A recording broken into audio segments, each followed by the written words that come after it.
London Real, sponsored by Bulletproof Coffee.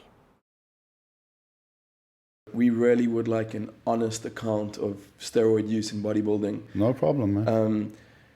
Can you tell us about it? Can you tell us what you use? Can you tell us what the guys are using nowadays? I mean, is there anything you'd like to start with? Okay, yeah, I mean, I think the first Mr. Olympia was 1965, I believe. Okay. Larry Scott won the first Mr. Olympia in 1965.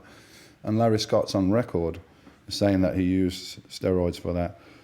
So steroids have been used in bodybuilding and other sports since the early 60s.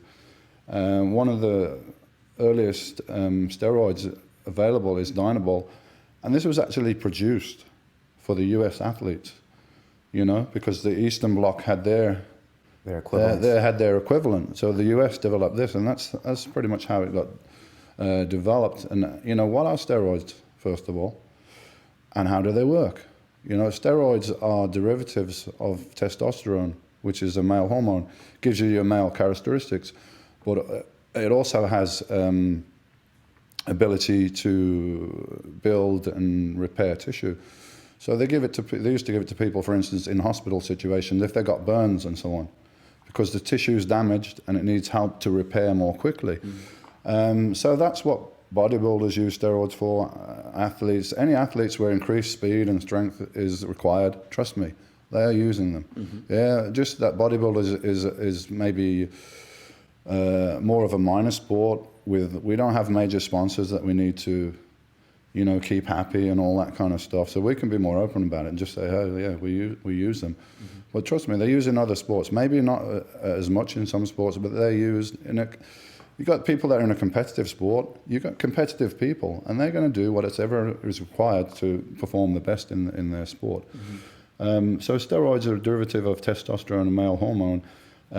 So what the scientists tried to do is minimize the masculine effects and maximize the anabolic or the repair building effects of testosterone. That's what steroids are, basically. And yeah, they've been used in bodybuilding, they've been used in track and field and American football and baseball and whatever, all these sports. They've been used since the mid-60s, early 60s. So there's nothing new under the sun here. And you know, you're able to train harder and recover more quickly. I think you know, your body gets to a point with training where to increase the response, you've got to, you know, increase the training and make it more stressful. It gets to a point where your body just kind of plateaus because it can't recover from this stress anymore. So it just plateaus because it's, you know, your body's intelligent, right? If I keep responding, this guy keeps putting stress on me and it's going to be never ending. So at some point it's going to find a balance and just, you're not going to respond anymore. And that's where steroids work. They can get you over that barrier because your body, you know, you're increasing your body's ability to recover from the stress.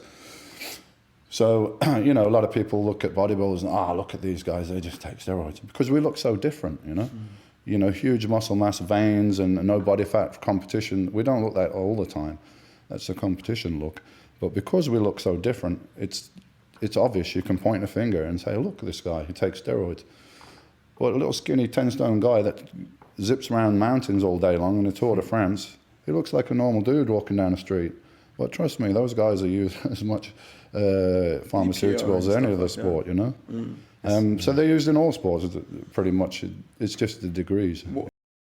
London Real, sponsored by Bulletproof Coffee.